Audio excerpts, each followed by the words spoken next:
a normal day in Scotland.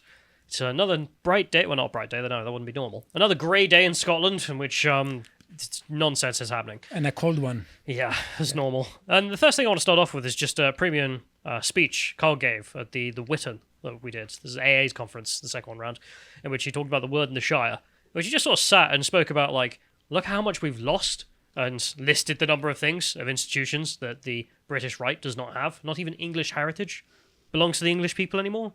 It belongs to, like, American ideology, American leftist ideology, I should say. But the thing is, you can go to Scotland, and I kind of feel bad, frankly, for those people living up there at this point, because the insanity from top down is on another level. And their culture is being eroded. Absolutely. Progressively. And if we go to the news on this, which is that the SNP decided to pass the Gender Recognition Reform Bill. This was to cries of shame on you from the public gallery, of course, because the government is run by the SNP, a bunch of leftist lunatics, and then backed up by the Labour Party and the Greens, which are basically the same thing, which, yeah, big shook. So they can pass whatever the hell they want, no matter how insane it is. And the right side of history people, from the Lib Dems, like, for the example I'm going to give, gave their crappy speeches. Get the next link here. In which some guys just like, it was a historic day for blah, blah, blah, blah, blah, Ukraine flag. I mean, I'm sorry to, like, rap on about it. Again, I'm not trying to conflate issues. It's more the fact that people in the West, people like this specifically, don't seem to know anything. They just know current thing. It's entirely performative for many of those. They just want to say, okay, tell me when I'm supposed to applaud and when I'm supposed to go boo. And they will do it as instructed. They do it very well.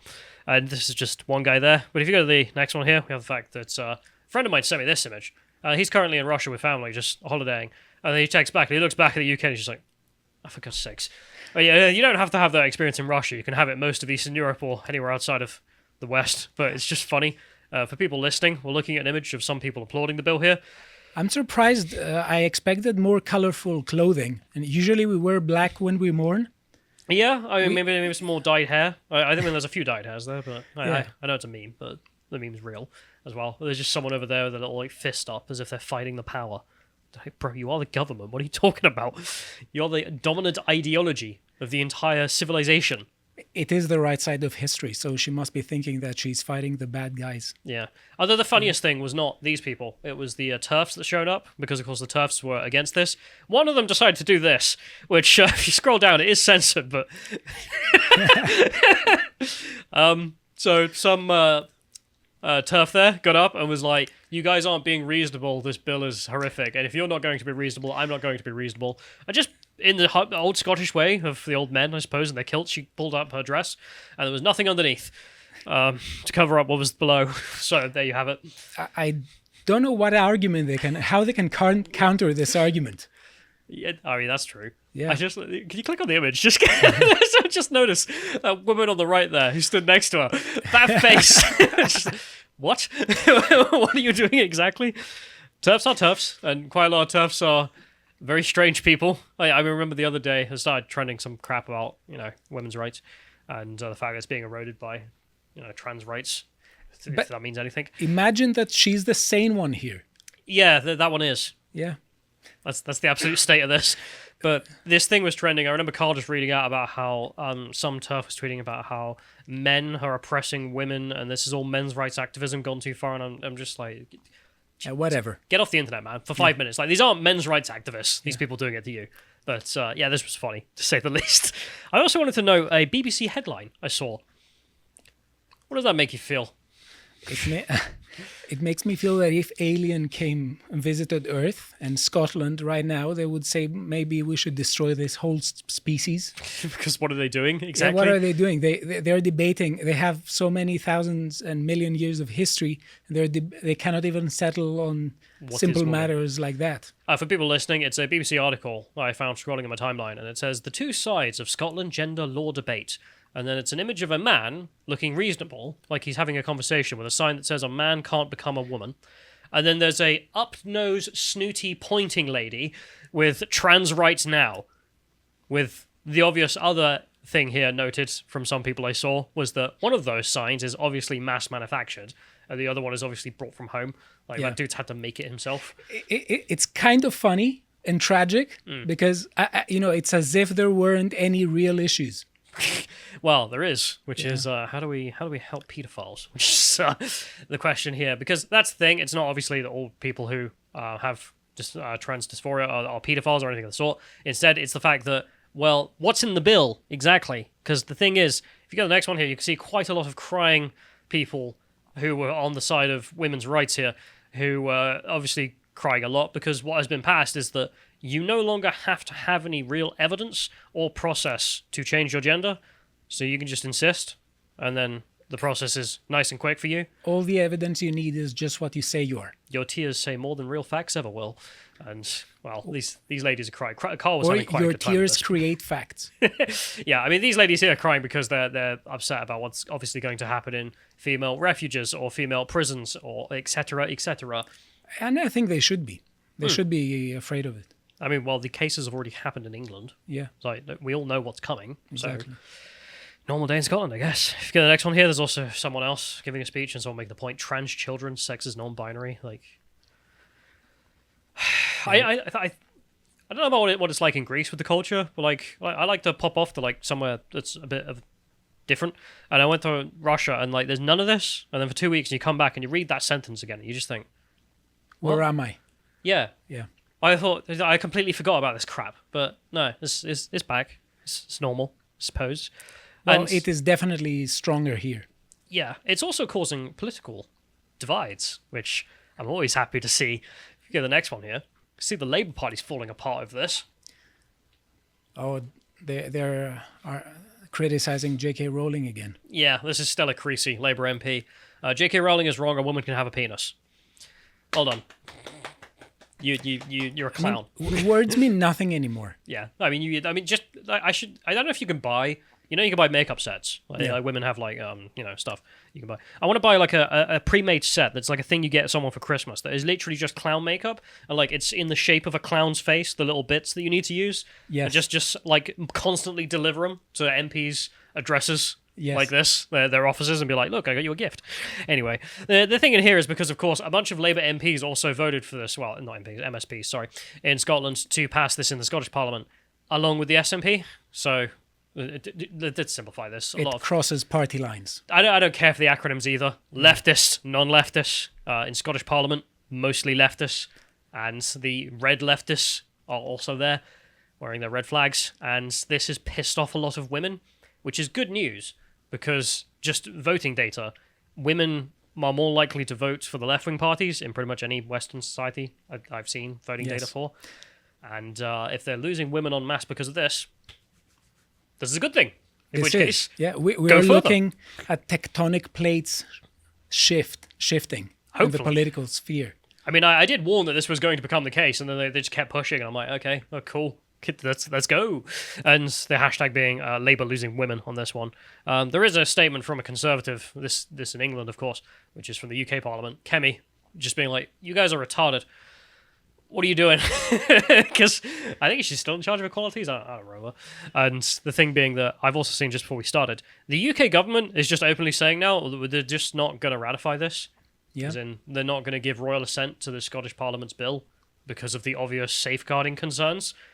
Which That's hopeful, but Yeah. maybe they will change their minds in the long run. I don't think the Scottish leftists are going to change their minds. Like, look, this bill is a danger to women and children. Yes, but it's my ideology. Okay, but it's a danger to women and children, so no, you can't have this, which would be the right thing for the UK government to do. The Scottish Parliament was a mistake, especially on this front. But let's go to the bill, because the bill is the funniest thing. Because we have... first. We have a solution for any Scottish family at home who want to try and not have to deal with that with their kids. A local man wrote a green text on this 4chan. Anyway, I thought I'd just read it out because it's funny as hell. Daughter says she's trans, 9th grade, whatdo.jpg. Confess I'm trans too. She's confused. Dad, no you're not. Stop being a bigot, Charlotte. Let's do this together. Wear dresses and makeup the next morning. Daughter is angry. Tells me to stop faking. No, I'm trans, honey. Now get in the car and let's go to school. She's horrified. Asked me to be dropped off a block away. Nope. Walk her in. Wave at the front desk. She's fuming. Wife can't stop laughing. Pick up the daughter in a skirt and heels. Crappy makeup. Glitter on cheeks. Skip your... Skip in front of her friends. Dad, stop, it's not funny. Demand she uses my pronouns, call her a bigot. Next morning, she's done with the whole trans thing and begs me to stop.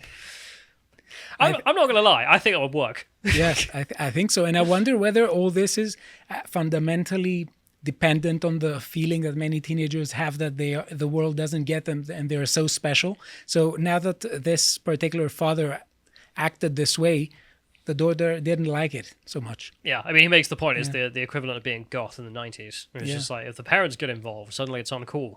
Yes. I think that is actually a South Park episode as well. Do you remember? I don't know if you watched South Park.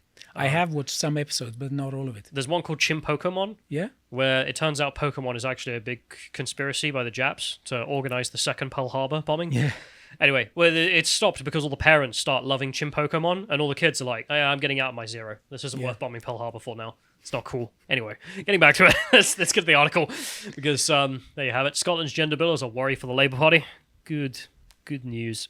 But this guy has the details of the bill and what it does, and the more I read, the worse it gets. Scotland is henceforth a country in which the sensibilities of some sex offenders are now trumping those of women.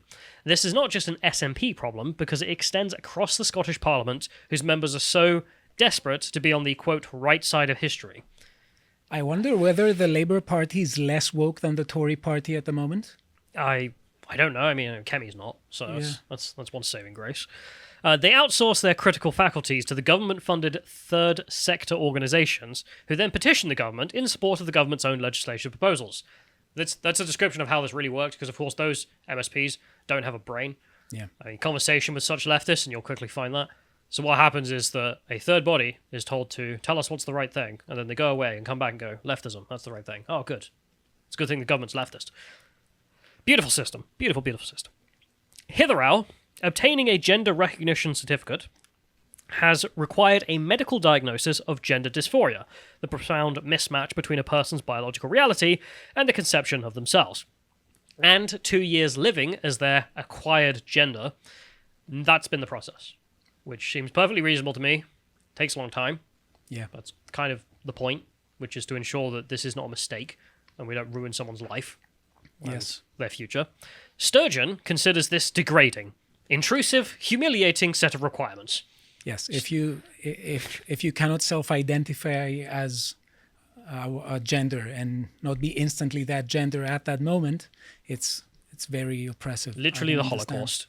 That was actually what they compare it to sometimes. Which, anyway, it's pure subjectivism. Yeah, if people criticize you or say something about you, they are exercising violence against you. Well, because they're denying your reality, which is the equivalent of wanting to mass murder you, which you have don't follow. Yeah, it's like validate my reality, validate my reality. Yeah, he says in here it's a form of gatekeeping. Yes, that's the point. We want to make sure that the patient has the problem before we just give them drugs. We don't mind this in any other form of medicine, but no, in this particular avenue of medicine, all of a sudden, all medical treatment needs to just be happening. Her government is all but removing the gate. In most cases, a man may become a woman, or vice versa, with no greater difficulty than signing their name. Feelings trump biological reality. At the dark heart of the argument lies this straightforward, if difficult, question. What is the definition of trans? For Sturgeon and most MSPs, the answer is amazingly simple. Anyone who says they are. Since the government anticipates a tenfold increase in the number of people with such certificates, it seems obvious that the opportunity for mischief is correspondingly enhanced. So if I say I'm a helicopter, I'm a helicopter? Yes. And will that be part of my new gender ID? Yes. It should be. I mean, I know this has become such a meme. This was a joke 10 years ago, and then, haha, attack helicopter, funny meme from, good people. But it follows. I know, but then it became it's wormed around. I see in trans online circles now, they keep funning, haha, the right only has one joke, attack helicopter, am I right? The thing is, you haven't resolved the conflict. Well, we could switch it to an Antonov aircraft. Sure, but it's the same joke, right? And this is the leftist meme of the right only has one joke. But the thing is, that meme exists because the left has not resolved the conflict. We don't need a second one. It just follows from what they're saying. Once it stops working, the meme will stop. Anyway, much of the parliamentary process was quite rigid. Quite rightly, the Holyrood Committee, considering the bill, heard plenty of transgender witnesses. Yeah, sure, why not? Mystifyingly, it refused to hear any oral evidence of female survivors of male violence. They're not important. No, their voice shouldn't matter. No. Why would they be important in this debate, in which we're going to put men in female spaces? No, don't worry about it. And I suspect they didn't have the transitioners there. No, I don't think they were invited either. Yeah, they don't fit the narrative. Sturgeon has spent years arguing there is no clash between the rights of trans people and those of women. Then define what a trans right is exactly. Oh, the right to intrude on women's spaces. There's your clash, you idiot. Presented with evidence of precisely such a conflict, the First Minister denies its very existence, which is why these people weren't invited.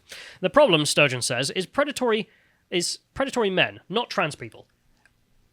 They could, though, pretend to be the opposite gender and go and be predators. Because remember, though, it's a trans woman. It's definitely not a man. So therefore, he can't be a predatory man. Yeah. Even if we have many such a case. Yeah. Which is precisely what her opponents also say. Why then would any government wish to make it easier for male predators to access women's spaces?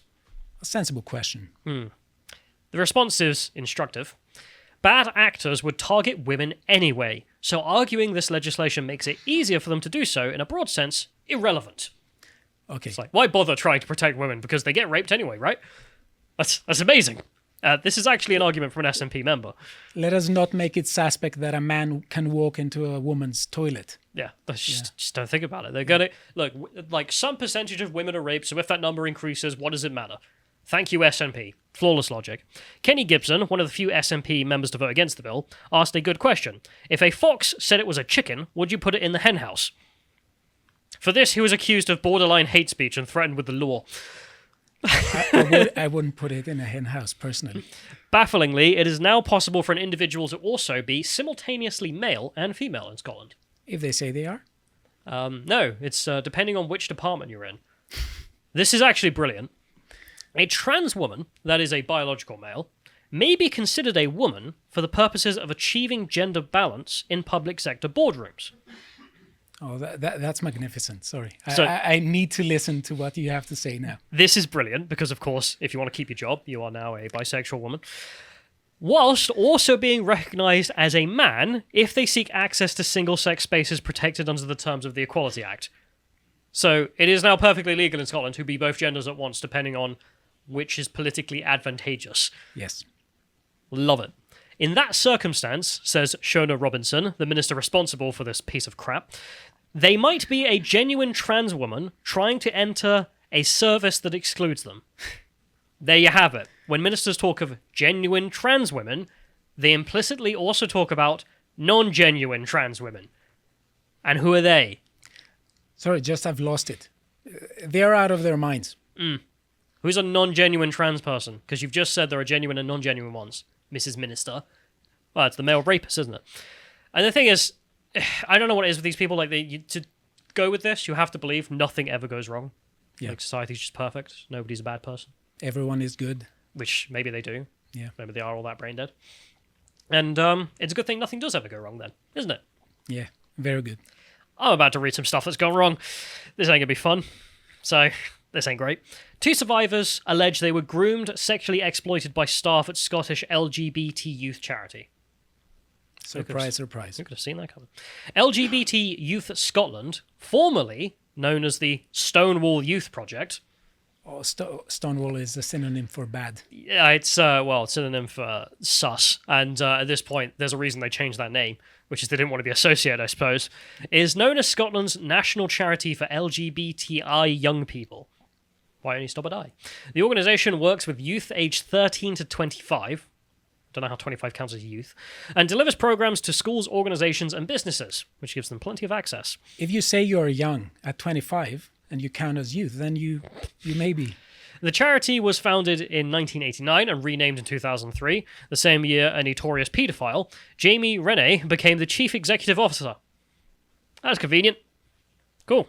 In 2009, Rennie was found guilty and given a lifelong restriction orders after it was discovered he was operating what was described as Scotland's largest paedophile network.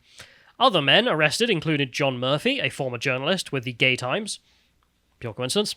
Neil Campbell, a after-school program instructor who was married with children but led a double life with a male lover. And Craig Both, who just applied to become a special constable with the police. Neil Sturchman, much younger boyfriend, Colin Slavin, was also amongst those arrested. Slavin had been a minor when Strachan began a relationship with him. Bunch of nonsense. The dude running the LGBT charity was big nonce in big nonce ring. Yeah. The details are bad. It's not like, I don't know, minor noncery. Like, it's really bad. As well as disturbing child sexual abuse material, Rennie was sexually abused his godson over a 4-year period, starting when the child was 3 months old. Yes, and I'm sure that this isn't news that hits the mainstream media. I imagine it wasn't spoken of. And this is the thing as well.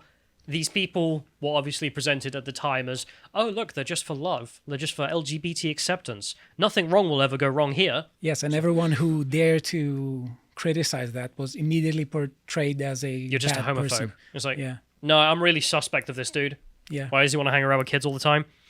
Yeah, it turns out that was a very good reason for that. During the court proceedings, it was also discovered that Rene used his email handle KP Lover, standing for Kitty P Lover, let's put it that way, and communicated with sick predators in the Netherlands who described how he would like to rape, torture, and murder a child. That's disgusting. Yeah, I mean, just on every level, like the worst possible human being you could possibly find.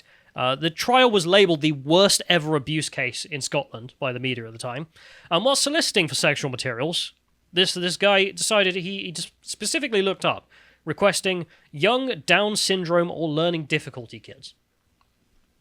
The worst possible human being. They go on to talk about how he sodomized people while having HIV, etc., etc. Everything about it is utterly sick. And the thing that's important here, of course, is the fact that, well, once upon a time, he was the good guy, on the right side of history, blah, blah, blah, blah, blah. And if you really think the world is that stupid of a place, where we just pick the right side of history and that's the side of good, I'm for good things. This whole idea of the right side of history seems to me nonsense, progressive nonsense. You have to be like completely illiterate to think such a thing. And they say in here, while secretly operating the paedophile network, Rennie managed to become the CEO of LGBT Youth Scotland, a charity which gave him access to children as young as 13. Rennie had also been a strong proponent of gay adoption, and under his leadership, LGBT Youth Scotland lobbied the government to allow same-sex couples to adopt children. In 2005, LGBT Youth Scotland received a Philip Lawrence Award for community safety, and Rennie was welcomed into the Scottish Parliament. So he was pulling a Jimmy Savile kind of thing. I don't even know if it's Jimmy Savile. It's more, isn't this guy good? He's arguing for the good things. Bring him into Parliament. Isn't he our friend? Let's pass some bills. And He's on our side politically, so we should basically try and not throw light on what he does. There's no suspicion at any point, because isn't he the good guy for good things? He says he's a good guy, so he must be. And the same thing with the trans stuff, is like, oh, but isn't it for good things? If we just let people identify, we don't want to be cruel now, do we? And it's like, well, we have cases in England of rapists just identifying as women so they get access to female prisons. And guess what they do in the female prison? I think this is very endemic in virtue signaling. There is this mentality that I'm good because I'm saying I'm good, and I constantly say that I support good causes, therefore I must be good. These circles seem to be completely just disgusting as well. Even before, like, ignore all the abuse stuff for a minute, because these two, the article that this is about two people who have come out from that charity who went to it and said they were groomed while they were there and abused. One of them says, I really didn't realize I was being groomed until much later date. It started with being given cigarettes. It later progressed into being taken and given drinks and given alcohol. I was given a fake ID by a member of staff to gain entry to adult venues. I was given things that were considered special, Carl explains. A member of staff also made me show him my torso in a bathroom. Like, yeah, normal people. This guy recounts being taken by the charity to gay clubs in Edinburgh as a child who's 15. No, that's unacceptable. Yeah, they're giving him fake IDs to do it, to get away with it. He was exposed to much older groups of men who began offering him sex in exchange for money. Prostitution, yeah. Well, literal child prostitution there. I mean, this whole thing leaves children unprotected. Yeah, and the thing is, in my mind, like, you've got this, and this obviously it's just me making the point that, like, yeah, guess what? All the people you think are for good things, yeah, maybe it turns out some of them are scumbags. Life's like that sometimes, especially with people who are like, yeah, I want access to kids all the time. I'm like, yeah, I'm gonna need some safeguarding guidelines. And do a background check. Yes, and they have the nerve to call people who are concerned about this genuinely bigots. Yeah, you're the bad guys. Yeah, you're the bad guy because you want to protect children. Yeah. Anyway, we'll just end this off with the fact of another thing that just got me mad about the absolute state of the country. It's not just Scotland, there's a hell on earth. England as well. This is a lady, for some reason, I don't know why the Conservative Party did this, maybe because they're leftists. They passed a law saying that you're no longer allowed to protest outside of abortion clinics in the UK. Now, to an American, this is obviously, like, hideous, because First Amendment, blah, blah, blah. But no, we don't have that. So people stopped protesting because they would be threatened with arrest. So this lady turned up, and praying became a form of protest, apparently. So she turned up and prayed in her head. So that's the new craze now. We shouldn't allow people pray. No, because you're harassing women. Yeah, because this is harm outside an abortion clinic. People see you there praying, and their safe space is violated. This unironically was put in the lens, and the reason this was made case is because it was you're hurting women. So a woman who goes down to an abortion clinic and prays in her head for the souls of the babies, as she would put it, for those being killed, that's a crime, and she was arrested for it. And as you can see here, this has already got 3 million views. It's a thought crime, yeah. Yeah, literal thought protest is not allowed. We are walking down a very dangerous road here. I don't think we're walking down it, we're in it. No, I mean, yes, but every time we think that we've hit the bottom of the barrel and we see something worse. Yeah, it certainly does. But anyway, otherwise, a normal day in Scotland, folks. Thanks very much for watching that segment from the podcast Lotus Eaters, and I hope you're having a very Merry Christmas right now. If you enjoyed that and want more, you can become a member on our website for as little as £5 per month to get access to all of our premium content, including a recent book club that Connor and I did on Robert Nozick's Anarchy, State and Utopia. And if you want to find out more of what Connor is doing on a day-to-day basis, you can follow him over at Getter at @Con_Tomlinson. Thank you and take care.